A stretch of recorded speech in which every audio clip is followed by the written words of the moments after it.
এখানে চলে না এগুলি, কাউন্টার এগুলি চলে না, এগুলি অন্য গাড়িতে চলে, ইউনাইটেডে না।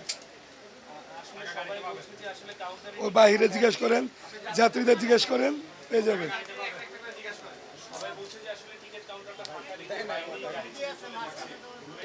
ওটা আমাদের গাড়ি না, আমাদের গাড়ি, ওগুলি বাইরে অন্য গাড়ি হতে পারে, আমরা তা জানি না। আমাদের গাড়ি সব রাস্তায় যাবে, আস্তে আস্তে একটা করে টিকিট দিচ্ছি, যাচ্ছে, বাস। এটা তো আপনার রাস্তার উপরে ডিপেন্ড করে, রাস্তাতে প্রচুর যানজট। আমরা আমরা ময়মনসিংহ থেকে গাড়ি খালি আনতেছি যাত্রী নেওয়ার জন্য,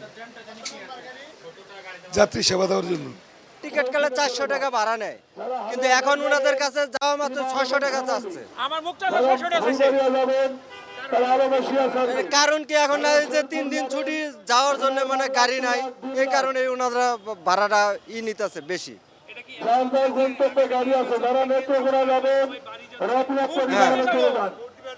ভোট জন্য বাড়ি যাওয়া হচ্ছে, 3 দিন ছুটি না এদের। আসলে গার্মেন্টসে যারা চাকরি করে 2-3 দিন ছুটি পেলে অনেকেই বাড়ি যাওয়ার জন্য আর কি হয়ে যায়। আর আমাদের এটা হলো গন্তব্যটা কাছে, এই কারণে ওনারা ওই যে 100-150 টাকা ভাড়াটা বেশি নেয়।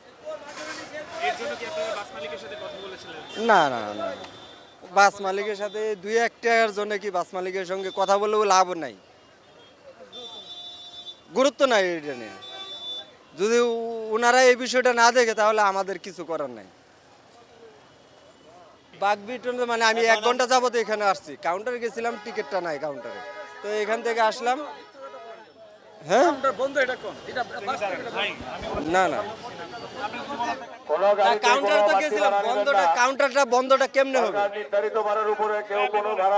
কাউন্টারে গেছিলাম টিকিট কাটতে, কাউন্টারে বললো গেটে যান আপনারা, গেট থেকে যাচ্ছে গাড়ি। তো এই গেটে আসার পরে ওনাদের জিজ্ঞাসা করলাম ভাড়া কত, ওনারা বললো 600 টাকা ভাড়া। রেগুলার ভাড়া আসলে আসার সময় আমি আসছিলাম 400 টাকা দিয়ে, তো ওই টিকিটটা যদি থাকতো তাহলে আপনাদের আমি দেখাইতে পারতাম যে ভাড়াটা আসলে কত।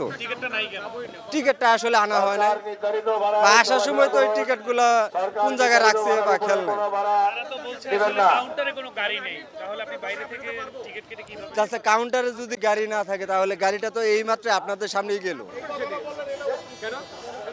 সেটা কেমনে গেল এটা বলেন। এখন টার্মিনালে বাস নাই।